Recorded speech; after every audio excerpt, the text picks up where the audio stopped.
Hey, what's up everyone? Welcome back to my channel. Thank you so much for being here. Today I'm going to be sharing a TV console DIY. I'm hacking an IKEA shelving unit. It's the Kallax unit. I'm not sure about the pronunciation there, but I am going to go with Kallax. So basically this is going to be a slight tutorial where I share how to put together the Kallax unit and add doors. Normally this shelving unit would be used vertically, but of course I laid it horizontally in order for it to be a TV console. So if you're interested in how I hacked this IKEA shelving unit, then I hope you keep watching.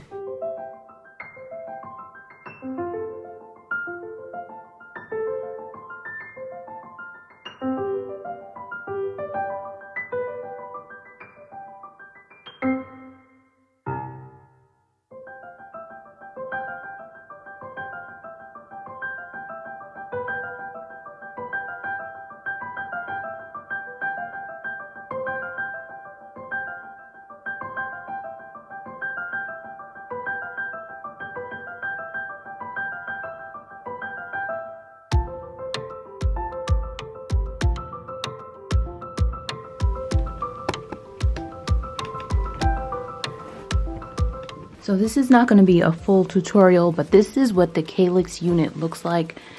I'm putting doors on. I've already worked with 3 that you see, and I'm going to show you how to put on the 4th one. It is a little complicated, but this is a great piece. It's about 60 inches wide, and the TV that's on it is a 58 inch. So I'm going to put the door on now. And I'm doing a slightly different option than what the unit itself explains to do, because I want my doors to sit out a little bit, just a little bit further than what they say. So this piece here is just the template. This side looks like this, and this side looks like this. If we want the door to open like that, then we put the 2 dots on this side. If we want the door to open that way, then we're going to put the 2 dots on the other side, and that's the way we want. So I'm just going to put this in, and it comes with a spacer that you can use. It's this thing here that you can use to determine how far in the door needs to go. But from my configurations, this is what I found to be the most ideal spacing, is this line right here after the 1/2 inch mark. And I marked it here, and I've already marked it on the actual unit, so I have the lines drawn, and then just slide the piece right up to the line. These are the 2 brackets that we're going to use for the door, and there's 2 slots, an A and a B, and we're going to use the A. So we'll pull that right up to the line and then attach it here.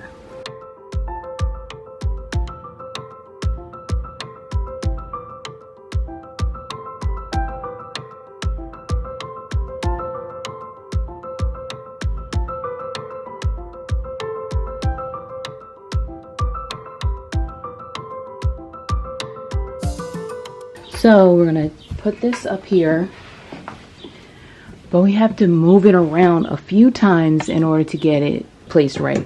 The screws that are sticking out of the brackets go in here, and then it slides back, and then you would tighten the screw where you want it to be. But first we want to make sure that the door is centered. There's the same spacing at the top as there is at the bottom. So we're just going to put those on like that. Kind of push it forward so it's tightened, and then as we can see, this top part has a little bit more space, so I'm going to have to loosen the screws on here on the bracket and slide them up a little bit so that it's even, and then tighten them back.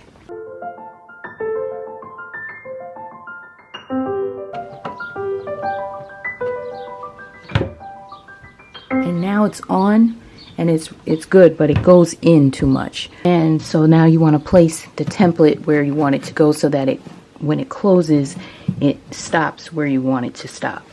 And I did draw the line with the pencil, and I'm just gonna put a piece of tape here to make sure this is where we want it before actually securing it with the screw. Just using a piece of duct tape to do that.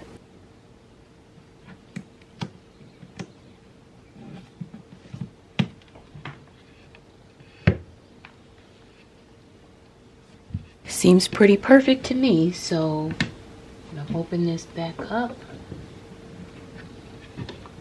And if you can see in here, there are 2 screws where you're supposed to anchor this on.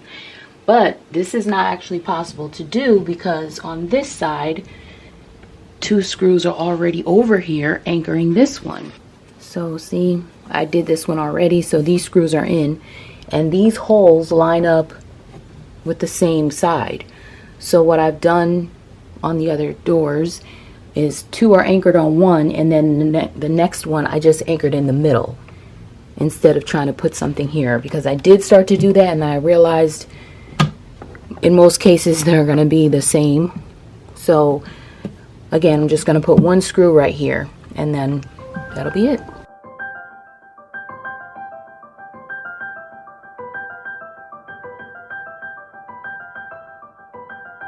And now that's there. Just gonna close it, and it's perfect. Okay, this board here I got from Lowe's. It was, I think, $27. It's 16 inches thick this way, and the length of it is 8 feet, so it's 96 inches long. And I'm gonna have it like this. I'm gonna cut this down, so I want 12 inches hanging off on either side, so I have to cut off 14 inches. This thing here is is just almost 58 inches. Also, there's like this little gapping under here, and I don't think this is gonna matter at all once everything is finalized. As you can see, there's this slightest little space here, and I got some cardstock, and just for my own sanity, I'm gonna lay cardstock down in piles. I think maybe 4 or 5 pieces stacked together will equal that thickness there, and that's going to go all the way down to the other end. That's what I'm going to use to fill in that space. And then I don't know if I talked about the feet of this, but I cut a leftover 4x4 that I had laying around. It was like just enough to make 4 of these at 3 inches. So my original plan was to make this 21 inches tall. It's exactly 20 inches now. So if I were to add a 4-inch foot on the bottom, that would give it the exact 21 inches. But from the distance that the couch is, I think it's at really good eye level. I went to the store and I was going to buy another 4x4 to cut it down, but I decided I did not want to spend another $20 just to raise it up 1 inch. So we're going to go with this.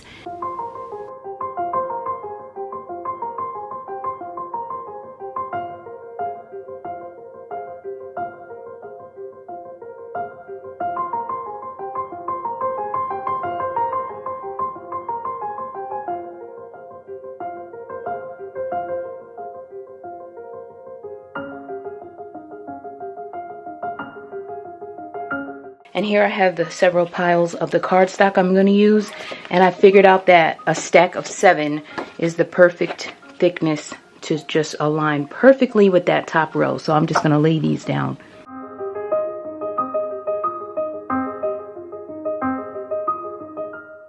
And then for the last little section there, I'm just going to cut this down.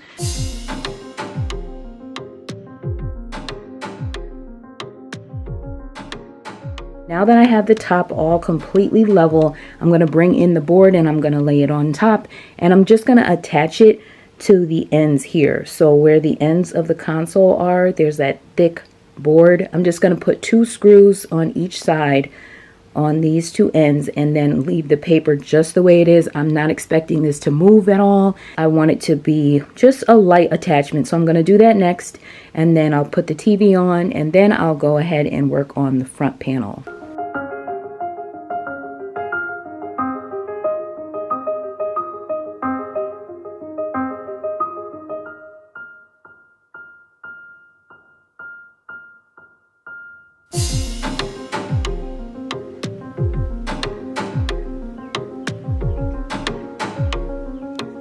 Another thing I'm going to do is make a little dip in the wood in the back so that the cords can kind of tuck in to that little space.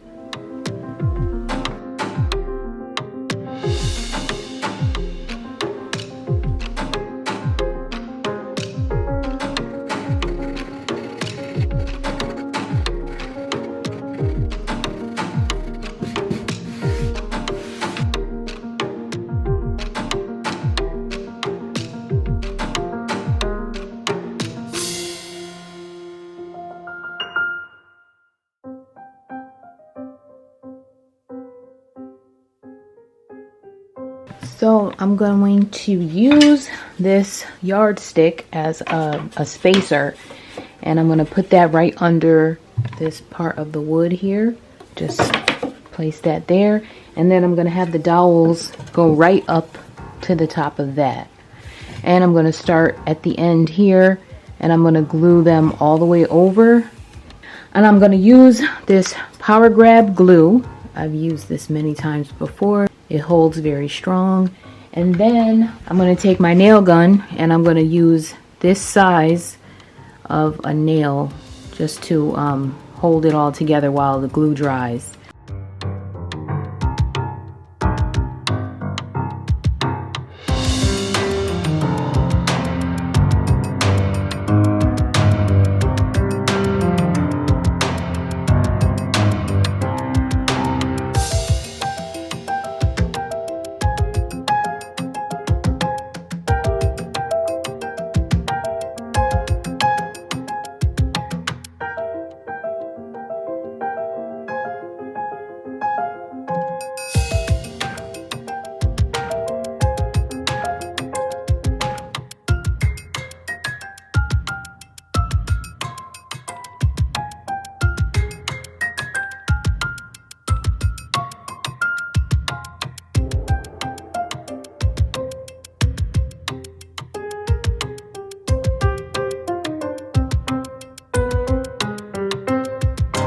So I have all of the dowels on, but I'm actually going to add some styrofoam dowels to the front of these. I found these at Michael's, and it's about the same width as the wooden ones. But just because this is the very edge, and you know, when you open this thing, if it was wood here, it would stop the door from opening all the way. So I think this will allow for a little bit of pressure to kind of like squeeze when I want to open this. And this is probably not even going to be used all that much. So just to close off this last space, I'm going to glue this dowel, this styrofoam dowel, to this last beam here. And then on this side, I'm going to do the same thing, but the gapping on this door is a little bit wider. I'm going to put one there, but I'm going to have to cut a little bit off of this other small one and just glue that on too. I just need it to go all the way to the edge. And again, those dowels are the same size, but then I also found at Michael's these wider ones, and I'm going to put these right here. It just so happens to fit perfectly in this space.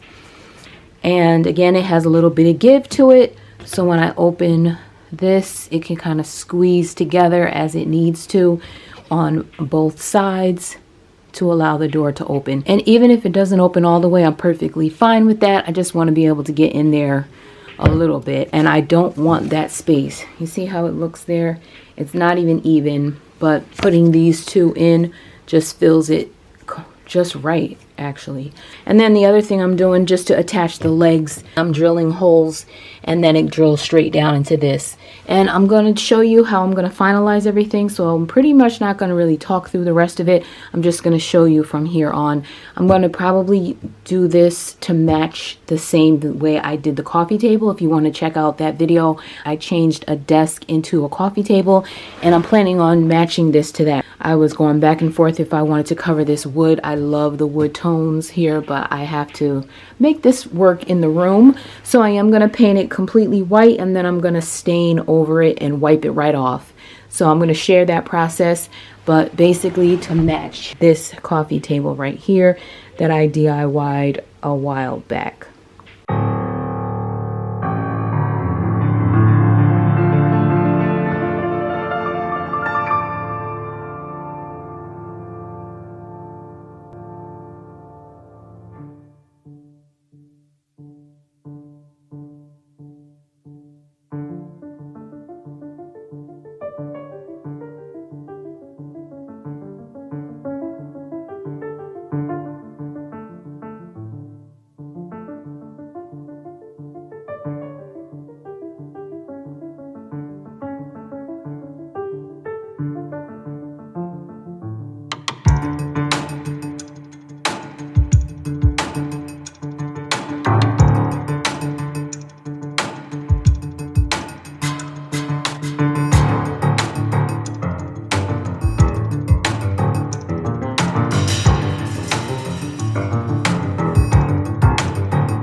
Here is the final result. I had to give it one more wipe down because the stain wasn't drying.